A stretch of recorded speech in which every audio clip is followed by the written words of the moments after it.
this is our next construction, construction 1, bisecting an angle. So first up, if we want to bisect an angle, there's a few bits of equipment we will need.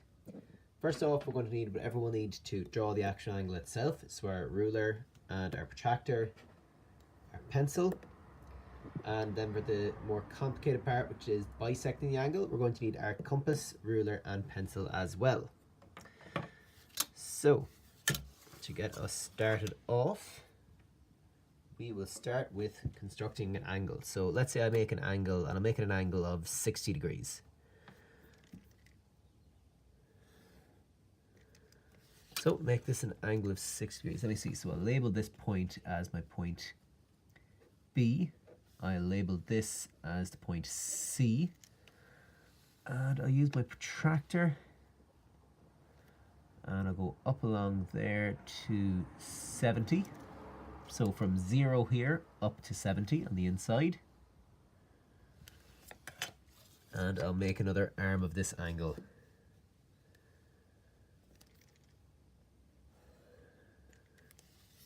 And I'll label a point up here, and I'll label it A.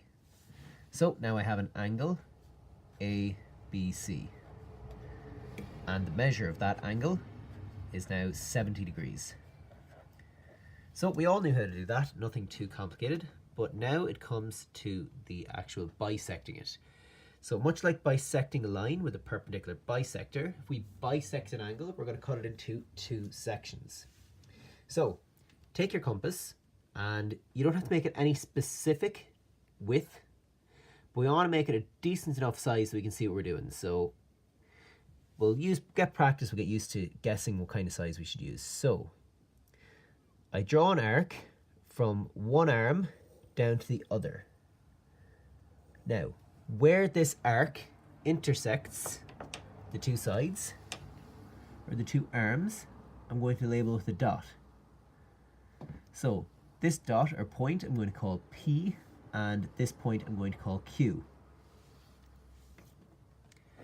Now, when I take my compass again, I want to make sure it's wide enough again, so what I'll do is I can leave it at the same width if I like, but what I'm going to do is I'm going to swing it another second arc out here. So the point of my compass was on the new point P. Now I'm going to move it onto the other new point Q. I'm going to swing another arc. So I have two arcs swung now, one from P and one from Q. Both had the same width on the compass, and now I have another point to label. So we'll label that point as R.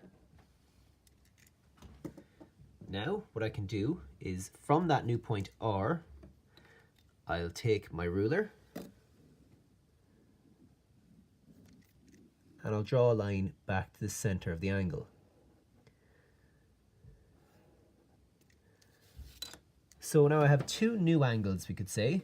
I have ABR and CBR, and if I've done the construction properly, it would make sense that the angle ABR should equal the angle CBR.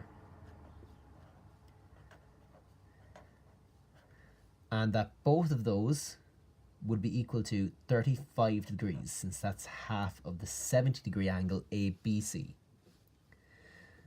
And I should also be able to say that that is equal to two angles added together.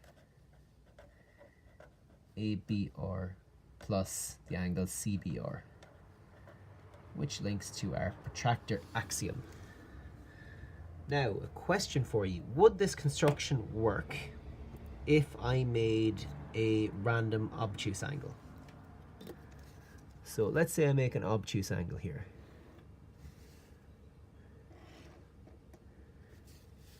So this obtuse angle out here, let's say I label it as M,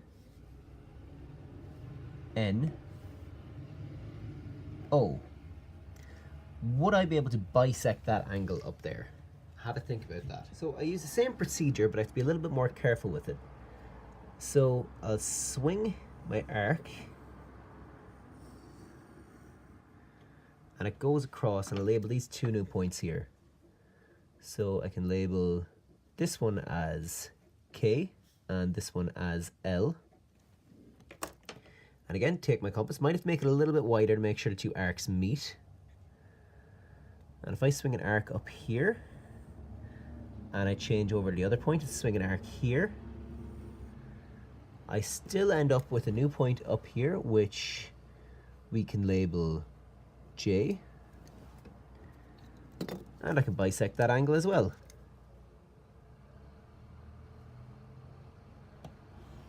So a little bit harder to bisect an obtuse angle, but can still be done. So now we have the angle, or the measure of the angle, MNO, would be equal to the measure of the angle MNJ plus ONJ. Oops, measure of the angle ONJ.